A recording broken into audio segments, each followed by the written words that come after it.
Welcome to the Southern Voice Rock Show. Here's your host, Jim Harris. We have a jam-packed show for you today. With us is Rodney Justo, the lead singer for the Atlanta Rhythm Section, Mike Causey, one of the three guitarists for Stillwater, and Mark Andes. Mark played with Canned Heat, was a founding member of Spirit, Jo Gunne and Firefall, played with Heart for 10 years, played on 5 platinum and 2 gold albums. Mark, welcome to the Southern Voice Rock Show. Thank you, Jim. It's good to be here.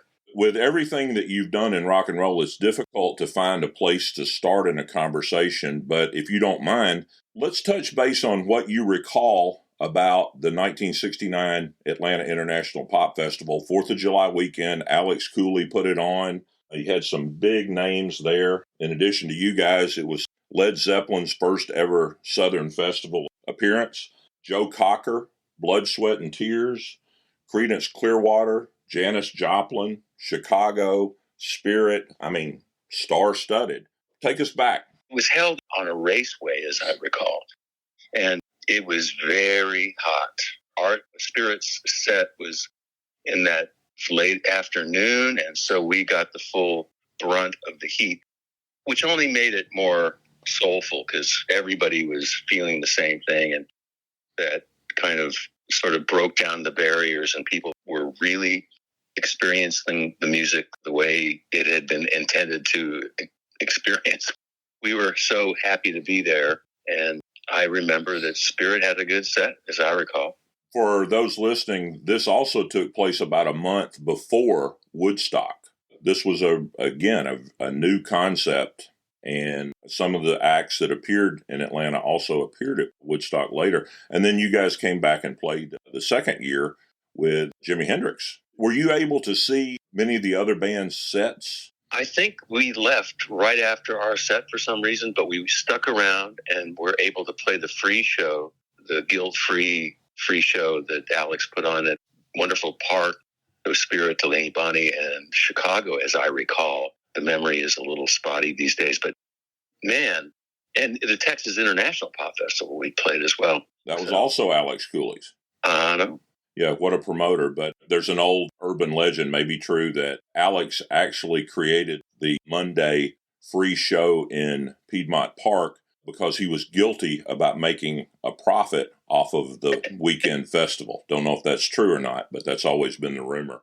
I was always sort of mystified about that because I thought bands kind of talked about doing something, and then I thought maybe we approached Alex, but I think that you might be right that Alex realized that being a capitalist promoter might not go over well with the locals.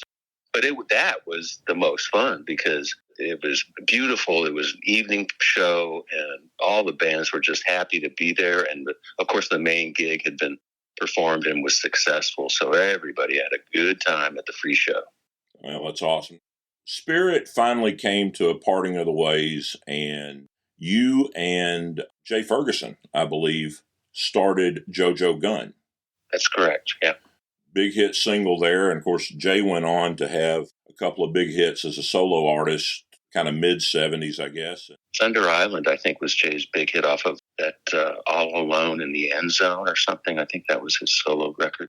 During the recording of 12 Dreams of Dr. Sardonicus, there was some issues. Randy actually had a pretty severe accident. He fell off a horse onto a paved road and sustained a really severe head injury.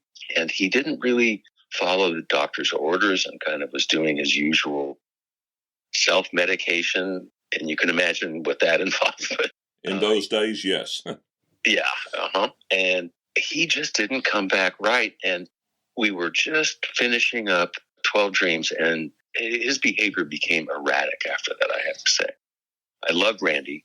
We continued to be best friends afterwards, but at that point, we were scheduled to go to Japan and tour, which was a big deal, at least to me. I thought, wow, this is a wonderful opportunity. And Randy, I had my bags packed. It was the night before we were to get on the airplane and go to Japan. And he just says, I don't want to go. I'm sorry. Just don't feel like it. And it kind of of course, shocked everybody. Something clicked in me, and I thought, well, I can't let a guy that's this irresponsible. I mean, he's in the band, actually. So, and I thought, well, I'm out of here. And I, of course, didn't say anything right away. But then I told Jay, I said, look, I'm not sure when, but I will definitely be moving on from Spirit because Randy's too erratic. And Jay said, okay, well, don't say anything. I want to do a group with you, and we'll figure it out. We kind of let it sit for a while, and then we sprung it on the band, and Jay and I left, and it really caused a bunch of hurt feelings. It was a pretty unsettling time, and it was unfortunate because I regret later that we did that because Randy needed an intervention. We should have really gone to him and said, man, you're not right. What's up going on? Randy's mom would call me later when he was going through these kind of manic episodes where he'd stay in an ongoing shower for 2 or 3 days at a time. And she'd call me and I'd talk to him.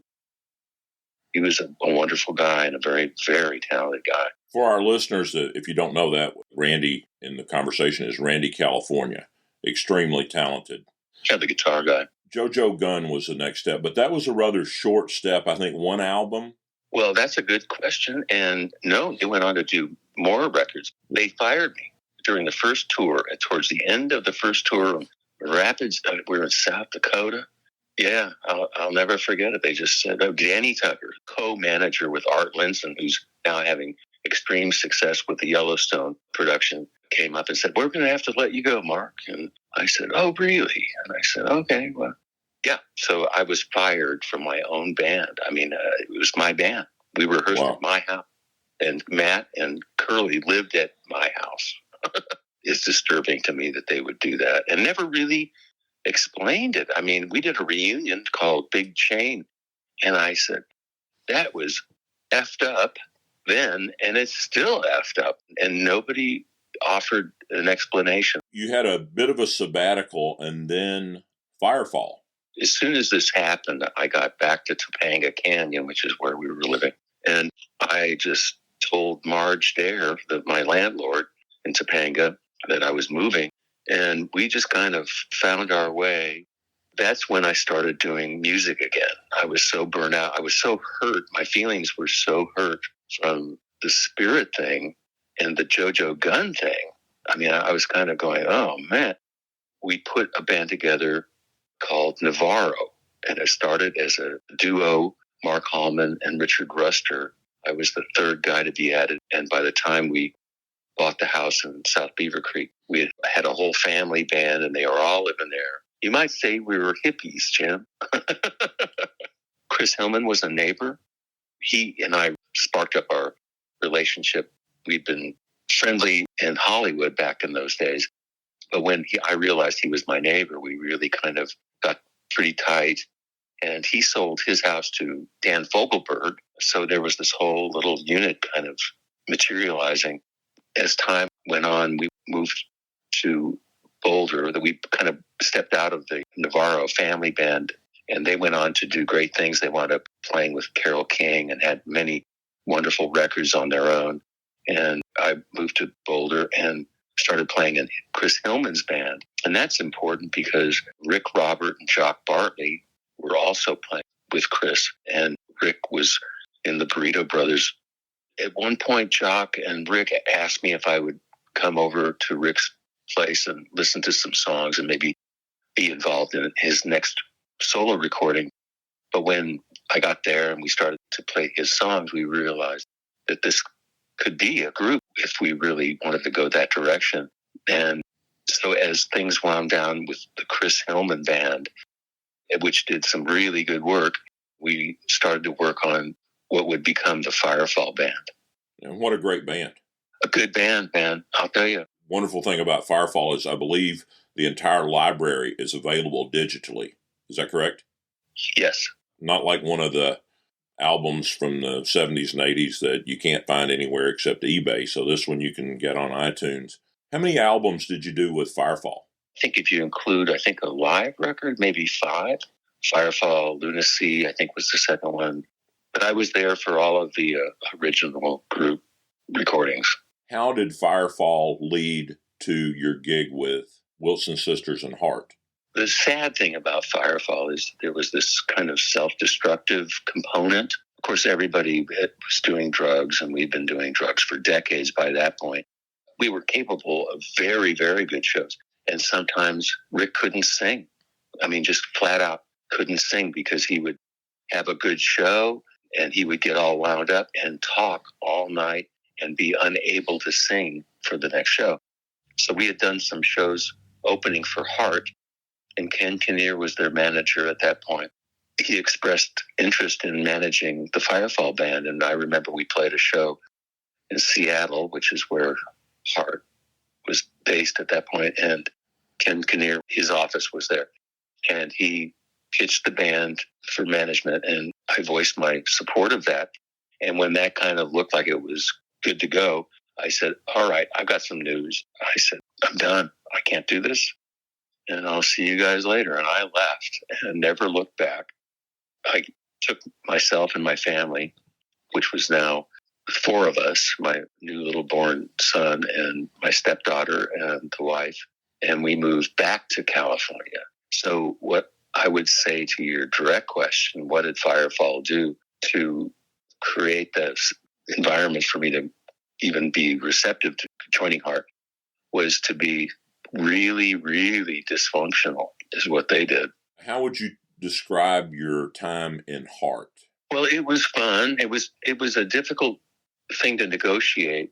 They asked Denny Carmassi and me to join their band, okay? And when somebody does that, when I had that perspective at that point, it means, okay, you're inviting me in to be an equal participant. Ann and Nancy did not see it that way, and they wanted to set up the Ann and Nancy as Heart thing, and they wanted to kind of have Howard, Lise, Denny Carmassi, and me be less than equals. It was a complicated deal, and I resisted like crazy. I said, man, you asked me to come into this thing to be a part of your band, and this is not what that is. And I resisted and resisted, and then Howard Kaufman, HK Management, it was Trudy Green and Howard that managed Heart at that point, and he said, listen, man, shut the F up. You'll make a lot of money. And I said, well, Howard, this has got to be kind of equitable here, bro. Anyway, we resolved it. So I was not ever a sideman with them. It was a legit partnership. But Howie, Denny, and I were to split 50%, and the girls split 50%. And that was acceptable to me. But it took a long time to do. So that was not fun. The fun part was that we got to be rock stars, and that was all good. I didn't like the fact that Ann was going through a situation with her weight, but they still persisted to want us to be that early 80s glammed up thing, which I had no problem with. I mean, I had the look. In Jo Gunne, we were experimenting with really glammy costume stuff, and I rather enjoyed it. It was okay, but I could see that Ann wasn't comfortable, and they were stretching film of her and trying to make her look less large. And I remember going to the band, I said, come on, let's just be ourselves. You guys, when you first started, it was kind of a hippie type presentation. It wasn't all glammy. Let's just go back to that, write our songs, and do it old school. And I got voted down, and then they went that direction. And of course, I was happy. It was a great band, I have to say. None of our albums and singles and stuff were pre-recorded. It was all us playing, and we reproduced it live. It was powerful musical band, that band. The Sisters Wilson's stress, if you will, with management record companies goes back a ways. I mean, the genesis of the song Barracuda has to do with what I've read, that they were being kind of manipulated and their images were being created for marketing, not necessarily legitimately who they were. Isn't that ironic that they would agree to it in the 80s after going through that? That's what blows my mind. And then come back and recently go, we sold out. And Denny and I were not included in the Rock and Roll Hall of Fame. They were upset with us still. There's not really great vibes between me and Ann and Nancy still, I have to say. That's understandable, but it does lead us to another exciting chapter in your story, and the Wilson sisters and Hart always included a Led Zeppelin song in their set. Oftentimes it was an encore. And you have some interesting history with Led Zeppelin that probably goes back maybe to the Atlanta International Pop Festival, which is, I think, the first time you all appeared on the same bill. Is that correct? Well, actually, Spirit, the first show Led Zeppelin ever played on the stage was in Denver. They opened the show for a triple bill that was them, Spirit, and Vanilla Fudge. Led Zeppelin and Spirit played many shows together.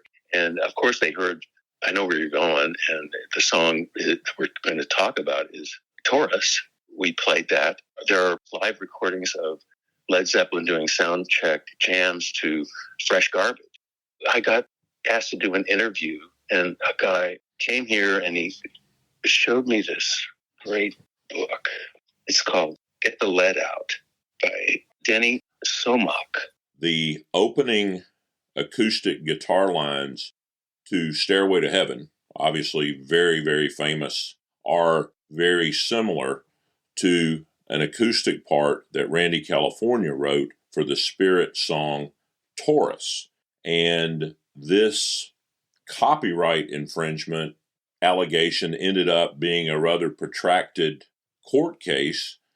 And depending on whose side of the equation you're on, unfortunately, the jury was asked to make a decision as to whether or not the part had been plagiarized without ever getting the benefit of hearing the real Taurus version.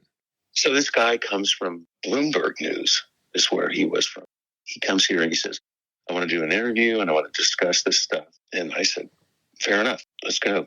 Denny is interviewed and just lays it out. And he says, look, Led Zeppelin plagiarized a bunch of stuff. So he documents this, and he documents all the gigs that Led Zeppelin played with Spirit, just to prove, just to show that Led Zeppelin had access. And during the trial, Jimmy and Robert, who were the only two guys that were there in the band in the courtroom, acknowledged that they had Spirit records, but that, Jimmy said, oh, I've got them. I got all the records, but I never listened to them. And it just went down in an awkward way. And I think we got out-lawyered, actually. We were unable to play the recorded version of Taurus. And instead, that we played what they call a deposit copy, which was even unnecessary because for publishing reasons. But the song was published during the recording of the song. So when we recorded Taurus in the recording studio, that was it. So technically, the jury should have really heard our song, but they heard Led Zeppelin's beautiful, so similar in sound. I mean, the acoustic guitar kind of dripping with echo and very atmospheric and stuff. And we gave it our good shot. And to be honest, if any kind of damages would have been given, say the verdict had gone the opposite way, it would have been Randy's estate. I mean, I had no skin in the game, except that I kind of knew what was going on. And during the course of this, Randy's interviews about this whole thing were recirculated. And I thought, well, this is kind of poetic. Randy from the grave is telling his side of the story finally, and to a much broader audience than ever. And Led Zeppelin won the case. And that becomes rock history. Mark, you've been so gracious to be with us today and so generous with your time. Let me ask you one question looking back over your very impressive rock and roll career. Was there ever a moment that you just stood on stage and looked out at the crowd that you were either playing for, had just played for, or were about to play for, and just said, man, it doesn't get any better than this? Oh, every time I play, I'm in front of an audience, to acknowledge that wonderful relationship and that moment is pretty obvious. Well, you've seen a lot of bands over your career. Is there one band that stands out that you've run across that you would say, gosh, this is the one that really had what it took to make it, and for whatever reason they didn't? I can't, but I mean, there's probably too many to name. But I'll tell you, the one band that had all of the pieces firing at optimum firepower was the band. I have to say, Firefall opened up for the band on their last tour before they did the movie The Last Waltz. They left that tour. They started working on making that happen. So that was a privilege, I have to say. There's so many people that don't make it that deserve it. It's hard to come up with one. Mark, hopefully that the folks that we're going to reach with this podcast are going to be reignited, if you will, into some of the catalog of your great work. Spirit, Heart, Firefall, Jo Gunne, just so much great rock and roll that you just had your fingerprints all over. And as a fan, thank you so much for all that you've done. Thank you, Jim. This has been fun, brother. We have with us today part of the Stillwater 3 guitar attack. I'm going to embarrass him with this introduction, I'm afraid, but Mike Causey has been compared to Duane Allman, which is not, that's not a light comparison. One of the greatest. Needless to say, Mike is an incredible guitar player, spent a lot of years with Stillwater, and is gracious enough to chat with us today. Welcome, Mike. Hey, Jim, thank you. That is embarrassing. I've never been compared to anyone in my life that would be equivalent to a guitar player being compared to Duane Allman, so I understand how you feel. But you guys certainly had a lot of connections with the Allmans and the Allman family being on the Capricorn label and spending so much time in Macon and being from Central Georgia. That was, I guess, a little bit of a family-type situation, wasn't it? I was kind of a fan of theirs for sure, and been listening to them, and really, Duane and Dickie were big influences. Being on the label with those guys, and we got to play a little bit with them, and for the most part, it was a little bit of, we didn't get to hang out with them as much as we would certainly like to. Well, you just mentioned being on stage with Dickie Betts and him coming on and jamming with Stillwater. That leads me into a question I think our readers would love to hear your answer. Of all the folks that have ever walked on stage and played with you guys at a show, which moment stands out as your favorite? Dickie sat in with us, and that was always fabulous. And then Les Dudek sat in with us some, and Les really was an incredible guitar player. That was a special moment for me. I mean, I just loved his guitar playing, and he sat in some with us. That was really nice. I would say that Les Dudek was somewhat of an underrated guitar player. Would you agree? Woo! He reminded me of Duane. Well, he had a hit song back in the early 70s, I believe, early to mid-70s, called Old Judge Jones, and that was a solo effort on his part. But he never really hit it big as a solo artist as far as album sales. Right. And that was his first album. Great song. So for our listeners, that's something you should put on your listen to list. Great player. Great player. So talking about Southern rock, and I know that being in a Southern rock band and being a long-term guitar player, you're also a fan of Southern rock. I'm going to put you on the spot. Favorite Southern rock guitar solo, band and song? Oh, my goodness. I like Blue Sky. I mean, that was great. Love that solo. Hard to argue with that one.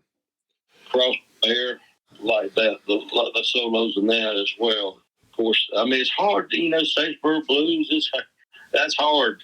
You guys obviously had connections to the Allman Brothers.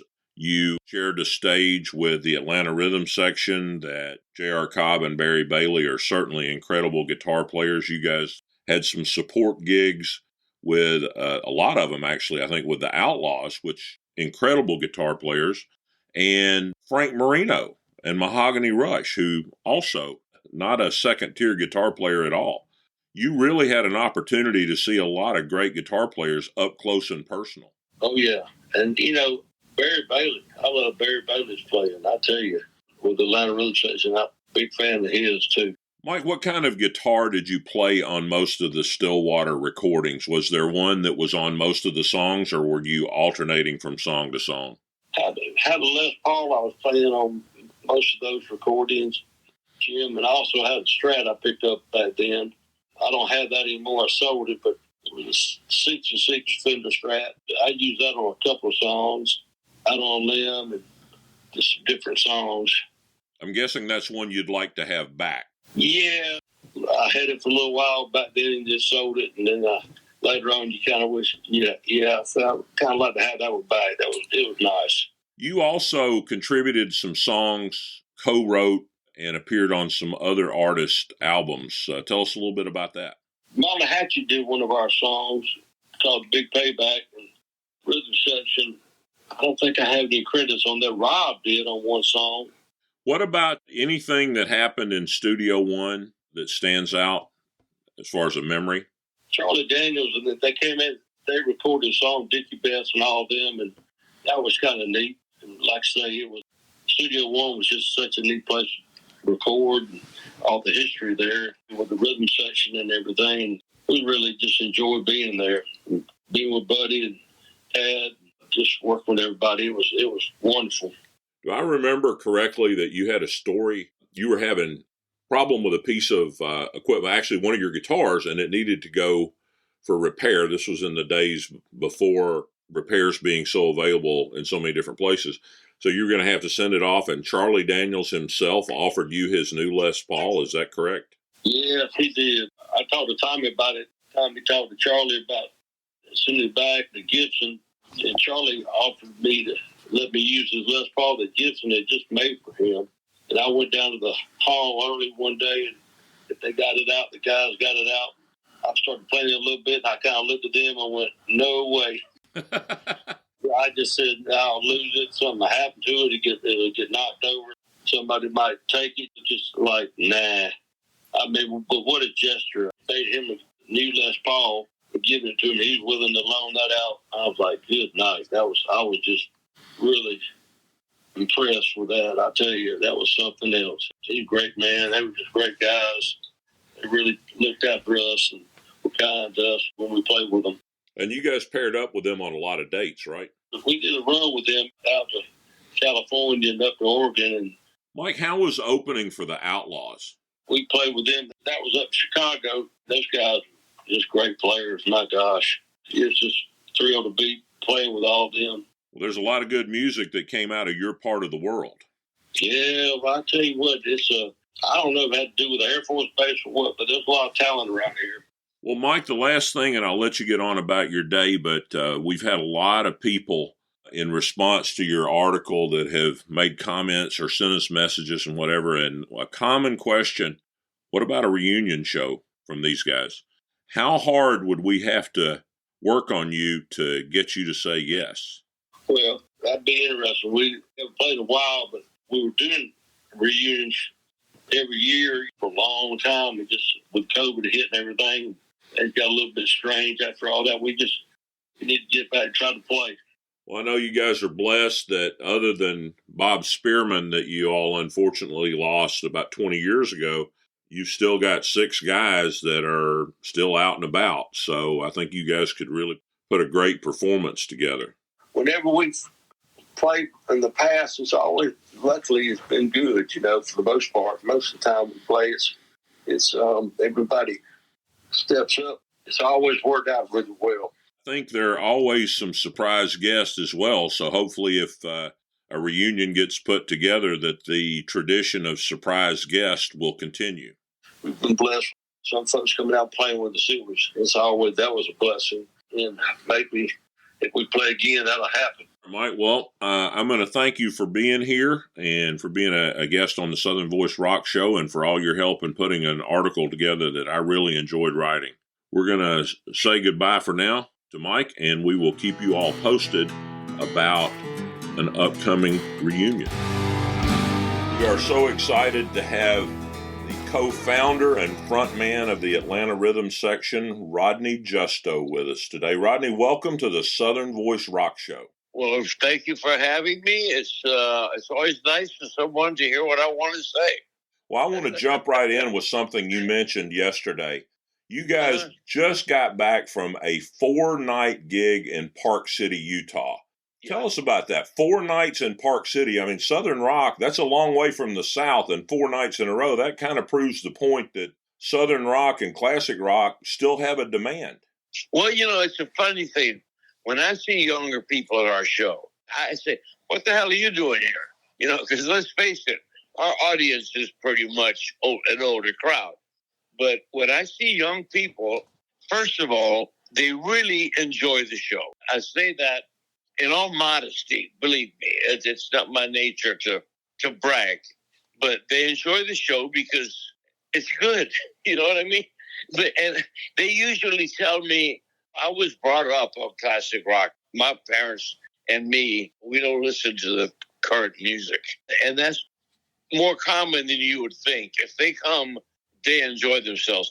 A younger generation of ARS fans, man, that is awesome to see. I know. Rodney, you guys have been doing this for a long time. Tell us a little bit about the band, who's playing, and how long they've been there. I mean, you've had some guys that have been there for a long, long time.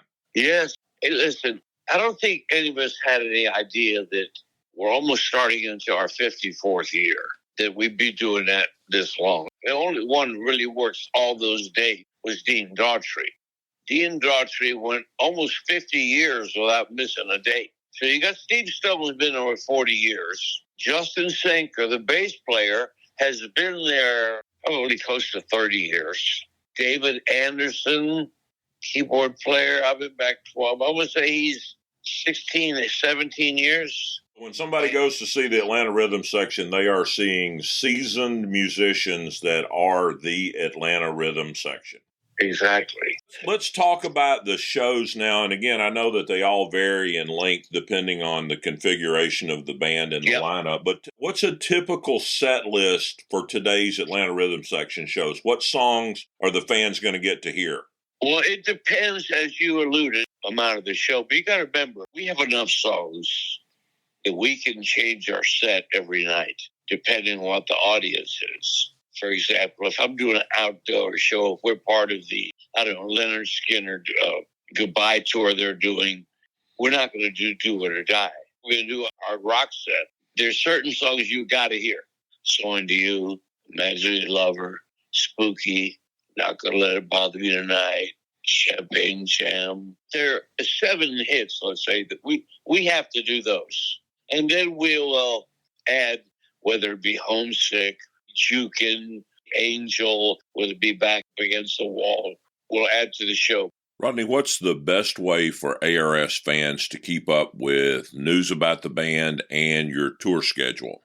The simplest way, Jim, is just go to our website, AtlantaRhythmSection.com, and it'll list all of our dates, where we're going to be.